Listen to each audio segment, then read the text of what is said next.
Hello friends, नमस्कार। हमारे इस यूट्यूब चैनल स्टडी 24 क्लास में आपका बहुत बहुत स्वागत है। अभी तक हमारे इस चैनल को सब्सक्राइब नहीं किए हैं तो कृपया इसे सब्सक्राइब कर दीजिएगा। तो उसके बगल में बेल का आइकॉन होगा, उसे भी प्रेस कर दीजिएगा ताकि मेरे आने वाले हर वीडियो का नोटिफिकेशन आपको मिलते हैं। राष्ट्रीय स्वयंसेवक संघ, राष्ट्रीय स्वयंसेवक संघ की स्थापना किसने की?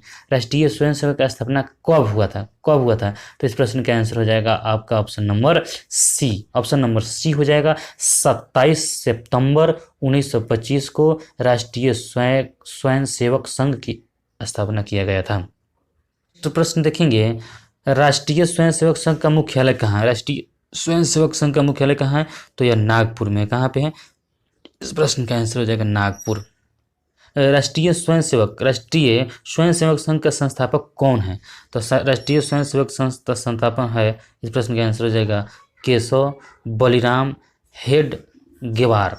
केशव बलिराम हेडगेवार जो है। प्रश्न है, भारतीय जनता पार्टी की स्थापना कब हुई? यानी बीजेपी, भारत के दुनिया की सबसे बड़ी पार्टी बीजेपी की स्थापना कब हुई थी? तो इस प्रश्न का आंसर हो जाएगा ऑप्शन नंबर बी, 6 अप्रैल 1980 को भारतीय जनता पार्टी की स्थापना की गई। 1980 को की गई थी। भारतीय जनसंघ की स्थापना को, भारतीय जनसंघ का स्थापना कब हुआ था? तो इस प्रश्न का आंसर हो जाएगा आपका ऑप्शन नंबर सी, 21 अक्टूबर 1951 में भारतीय जनसंघ की स्थापना हुआ था। नेक्स्ट प्रश्न देखेंगे, भारतीय जनता पार्टी की मुख्यालय कहाँ है? तो भारतीय जनता पार्टी का मुख्यालय जो है यह नई दिल्ली में। कहाँ पे है? नई दिल्ली में भारतीय जनता पार्टी का मुख्यालय कहाँ है? नई दिल्ली। देखेंगे, भारतीय जनता पार्टी का चिन्ह क्या है? तो इस प्रश्न का आंसर हो जाएगा option number D. Option number D, कमल का फूल जो है भारतीय राष्ट्रीय कांग्रेस का चिन्ह है। कमल के फूल, ठीक है, कमल के रेंज जो है भारतीय राष्ट्रीय। आम आदमी पार्टी की स्थापना कब हुई? तो इस प्रश्न का आंसर हो जाएगा 26 नवंबर 2012 को आम आदमी पार्टी की स्थापना हुई।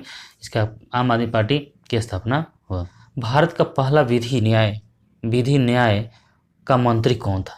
भारत का पहला विधि न्याय मंत्री कौन है? इस प्रश्न का आंसर हो जाएगा भीमराव रामजी अंबेडकर।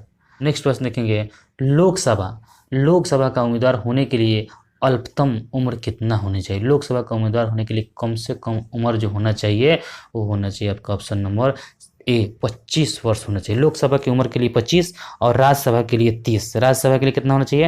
राज्यसभा के लिए 30 होना चाहिए। और राष्ट्रपति के उम्मीदवार होने के लिए 35 वर्ष उम्र होना चाहिए। राष्ट्रपति के उम्मीदवार होने के लिए 35 वर्ष उम्र होनी चाहिए।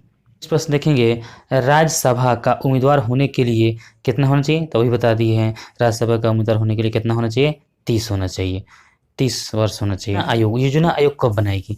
तो योजना आयोग कब बनाई गई? तो इस प्रश्न का आंसर हो जाएगा योजना आयोग 1950 में बनाया गया था। कब बनाया गया था? 1950 में योजना आयोग बनाया गया। उसके बाद योजना आयोग का प्रतिस्थापन किससे हुआ? तो योजना आयोग जो बाद में बदल कर नीति आयोग बन गया। क्या बन? नीति आयोग, जिसकी स्थापना जो हुआ था वह 1 जनवरी 2015 को नीति आयोग की स्थापना हुआ था। तो इस प्रश्न का आंसर क्या हो जाएगा? और इस प्रश्न का आंसर आपका ऑप्शन नंबर सी हो जाएगा। योजना आयोग बाद में किस में बदल गया? योजना आयोग बाद में नीति आयोग में बदल गया। किस में बदल गया? नीति आयोग में बदल गया, जिसकी नीति आयोग की स्थापना 1 जनवरी 2015 को। नेक्स्ट प्रश्न दिया हुआ, नीति आयोग की स्थापना कब हुई? तो वही नीति आयोग की स्थापना आपका ऑप्शन हो जाए 1 जनवरी 2015 को नीति आयोग की स्थापना हुआ था। स्वच्छ भारत अभियान कब आरंभ हुआ था? स्वच्छ भारत अभियान कब आरंभ हुआ था? तो यह हुआ था गांधी जी के जयंती दिवस पर। गांधी जी के जयंती दिवस पर यानी 2 अक्टूबर 2014 को स्वच्छ भारत अभियान का प्रारंभ हुआ, जिसमें पूरे भारत को 2019 तक 2 अक्टूबर 2019 तक पूरे भारत को स्वच्छ बना देने की लक्ष्य रखा गया। अगर यह वीडियो आपको अच्छा लगा है तो इसे लाइक करिए, सब्सक्राइब करिए तथा दोस्तों के साथ शेयर करिए। जय हिंद, जय भारत।